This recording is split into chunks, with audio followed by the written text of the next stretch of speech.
सेठ करोड़ीमल किराना के व्यापारी थे। छोटा सा गांव था और छोटी सी दुकान थी उनकी। ईमानदारी से दुकान चलाते थे और इज्जत से रहते थे। 3 बेटे थे, उनके नाम दिलीप, मोहन और सेवाराम। गांव में सिर्फ 10वीं तक का स्कूल था। आगे की पढ़ाई के लिए शहर जाना पड़ता था।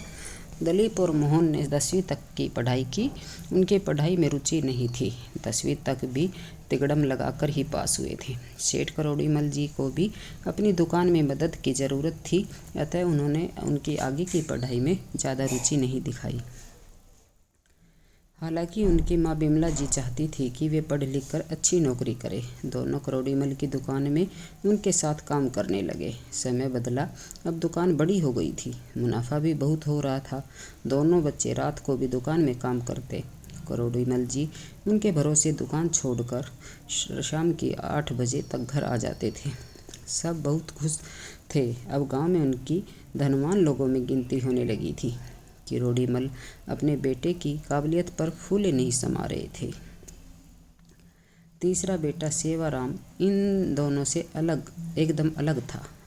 उसकी पढ़ाई में रुचि बहुत थी और हमेशा अपनी कक्षा में प्रथम आता था। माँ बहुत खुश थी।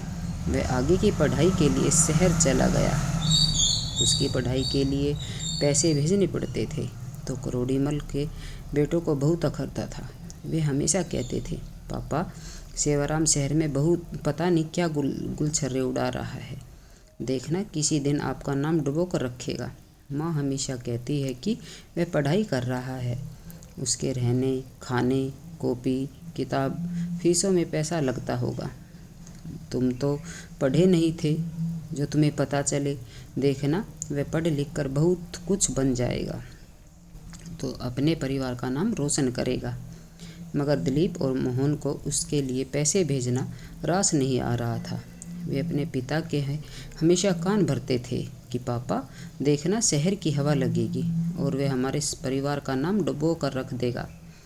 रोज़ रोज़ एक ही बात सुनने पर पिता पर भी उनकी बातों का असर होने लगा और उन्होंने सेवाराम से कहा कि अब वे और पैसे नहीं भेजेंगे। तुमने 12वीं पास कर ली है, अब जाओ और घर की दुकान है, आकर दुकान संभाल लो। सेवाराम आगे पढ़ना चाहता था। आगे की पढ़ाई के लिए उसे स्कॉलरशिप मिल रही थी क्योंकि वह पढ़नी सूची में प्रथम आया था। माँ ने उसे आगे पढ़ने की परमिशन दी। उसने कुछ बच्चों को पढ़ाना शुरू किया और अपना खर्चा स्वयं निकाला और परीक्षा दी और उत्तीर्ण की। वह बैंक में मैनेजर बन गया। जब वह घर पर आया तो माँ की खुशी का ठिकाना नहीं था। पापा को अपने किए पर पछतावा था। जहाँ एक तरफ सेवाराम ने उनका नाम रोशन किया तो दूसरी तरफ दिलीप और मोहन को पुलिस हथकड़ी लगा कर ले गई। रात में दुकान पर छापा पड़ा और दोनों भाई अनाज में मिलावट करते पकड़े गए। दुकान सील कर दी गई। करोड़ीमल जी इसके बारे में कुछ भी नहीं पता था। उन्हें भी जेल बुलाया गया, मगर बेटों ने कहा कि पापा को इसके बारे में कुछ भी पता नहीं है। फिर करोड़ीमल की लोगों